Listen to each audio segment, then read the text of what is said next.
Missions ஆராய்ச்சி நிறுவனம் சென்னை வளாகத்தில் மகளிர் தின விழா 2025 கொண்டாட்டம் நடைபெற்றது. செங்கல்பட்டு மாவட்டம் மாமல்லபுரம் அருகே அமைந்துள்ள விநாயகா மிஷன்ஸ் ஆராய்ச்சி நிறுவனம் சென்னை வளாகத்தில் புதன்கிழமை அன்று இவ்வளாகத்தில் உள்ள ஆறுபடை வீடு பொறியியல் கல்லூரி, கலை மற்றும் அறிவியல் புலம், விநாயகா மிஷன்ஸ் சட்டக்கல்லூரி, சுகாதார அறிவியல் புலம், வணிக மேலாண்மை புலம், பொருளாதார புலம் ஆகிய அனைத்து உறுப்பு கல்லூரிகளும் இணைந்து உலக மகளிர் தின விழா சிறப்பாக ஏற்பாடு செய்திருந்தனர். இது ஆண்டுதோறும் மார்ச் 8, 3, 2025 உலக நாடுகள் முழுவதும் கொண்டாடுகின்றன.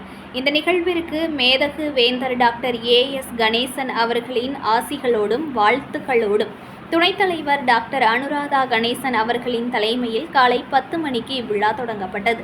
முதலில் தமிழ்த்தாய் வாழ்த்து பாடலுடன் நிகழ்வு தொடங்கப்பட்டது. அதனைத் தொடர்ந்து குத்துவிளக்கு ஏற்றப்பட்டு சிறப்பு விருந்தினர் அவர்களுக்கு பல்கலைக்கழகத்தின் சார்பாக சிறப்பு செய்தனர். வரவேற்புரை டாக்டர் கிரி ரங்கசாமி அம்மையார் அவர்கள் வழங்கினார். தலைமை உரையை டாக்டர் அனுராதா கணேசன் அவர்கள் வழங்கினார். பெண்கள் தினம் பற்றிய கருத்துக்களை டாக்டர் கிறிஸ்டியானா சிங் இயக்குனர் அம்மையார் அவர்கள் வழங்கினார். சிறப்பு விருந்தினர் சுவாமி ஸ்ரீஹரி பிரசாந்த் அவர்கள் சிறப்புரை வழங்கினார்.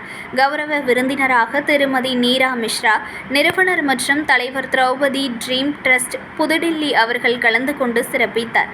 இந்நன்னாளில் மகளிர் தின செய்தி மடல் வெளியிடப்பட்டது. VMRF விமன் ஆஃப் எக்ஸலன்ஸ் விருது 2025, மகளிர் தலைமைத்துவ விருது 2025, சிறந்த தாய் விருது, சிறப்பு பெண் ஆசிரியர் மற்றும் சிறப்பு விருதுகள், சிறந்த பெண் மாணவி விருதுகள், சிறப்பாக பணியாற்றிய பெண்களுக்கான விருதுகளும் வழங்கப்பட்டன.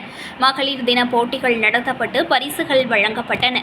நன்றி உரையை துணை முதல்வர் முனைவர் சங்கீதா வழங்கி விழாவை மேலும் சிறப்பித்தார். விழாவில் நிறைவாக நாட்டு பண்பாடப்பட்டு அனைவரின் நல் ஒத்துழைப்புடன் சிறப்பாக இனிதே நடைபெற்றது.